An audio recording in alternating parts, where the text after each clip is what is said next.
السلام علیکم نئی ویډیو سره تاسو خلکلی ویو امید لرم چې تاسو ټول به روغ خوشحاله وئ ژوند په مزو کې به مفتي سردار علي حقانی صاحب شهید شو.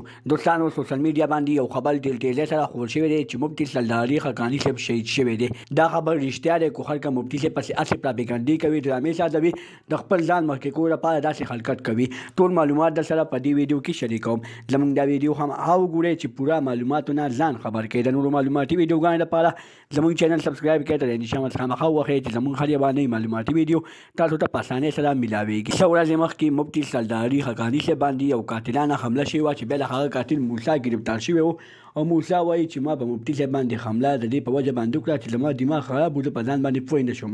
خو دوستانو د هغه خبر نه خلکو غلطه پیدا واخیسته او مفتي صاحب پسې پراپګنډې شروع کړې.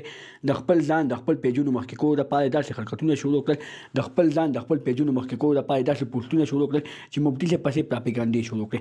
آیا په دې مفتي صاحب پراپګنډو شروع کولو کې د هغه خلکو لاس خو نه دی چې کوم خلکو دا موسی رالیږلی دی او دغه موسی ته یې پیسې ورکړې وي چې ته مفتي صاحب قتل کړه، مفتي صاحب شهید کړه او بیا ته د موږ نه پیسې واله، موږ به تا له پیسې درکړو، ته موږ د جیل نه راخلاص کړو، موږ به تا پوسټ مارټم هر څه وکړو.